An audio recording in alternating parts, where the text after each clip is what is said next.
there is zero chance that the initial business plan, the initial idea you have in your mind will be the final idea, the idea that actually makes money. There are very few chances that this happens.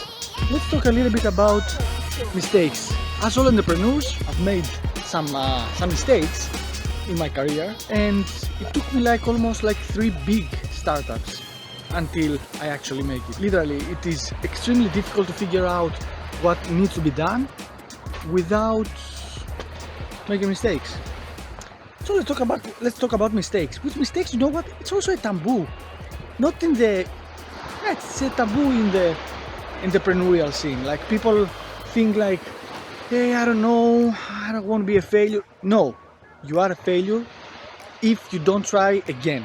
You need to fail to learn.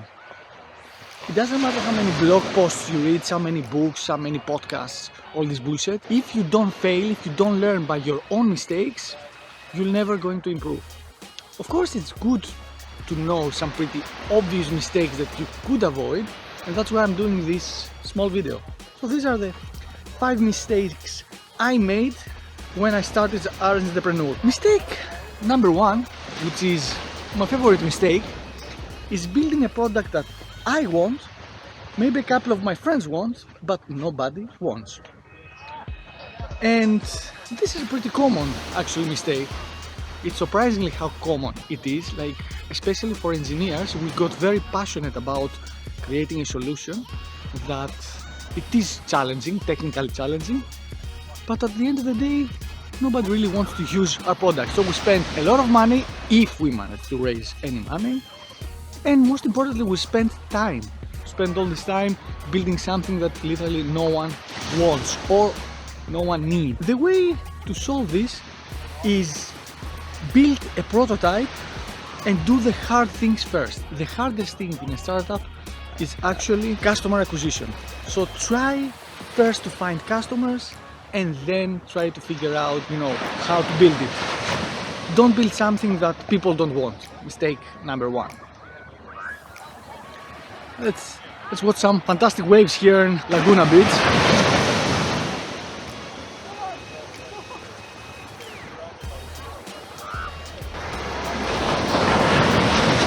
It's February and feels like August.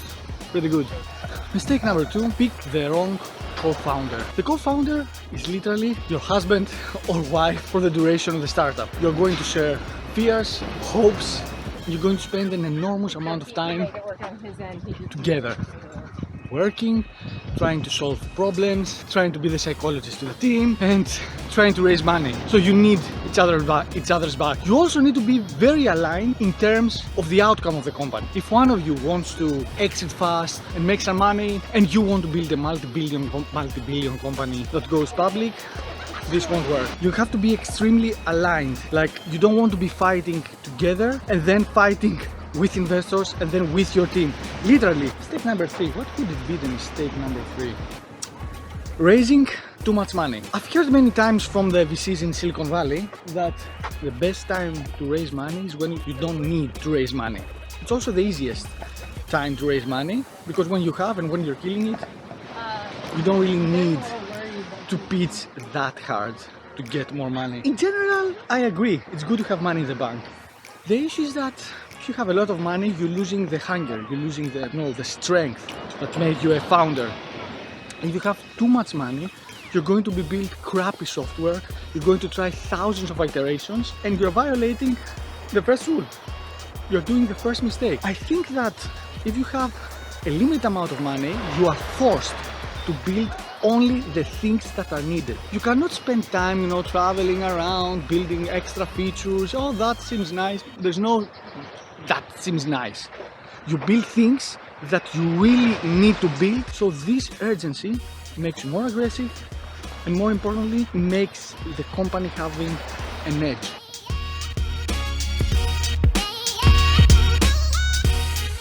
Surprisingly, mistake number 4 is not raise a lot of money.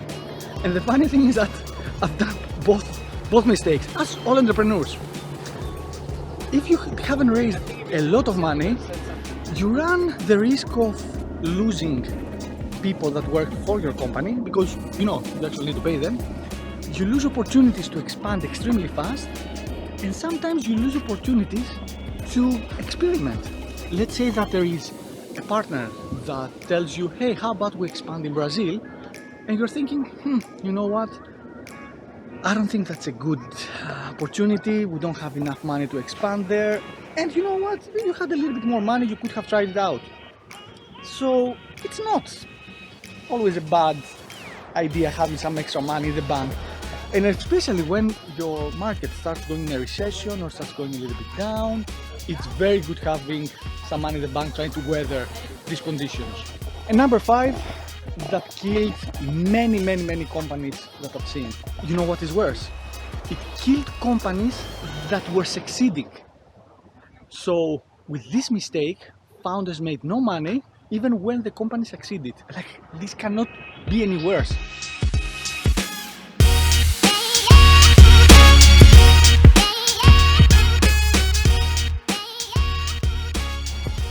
Your company fails, okay, you failed, it's a failure. Your company succeeds and you still fail, this is the most important mistake that you should never do.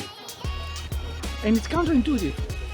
Raising money from random people.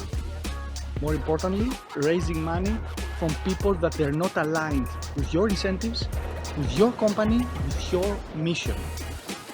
And sadly, this happens a lot of time with VCs. Because they have control of the company, they tend to force you to, go places where you wouldn't like to go. But that's life. Like, somebody gives you money, you have to dance, right? So be extremely careful from whom you are raising money from.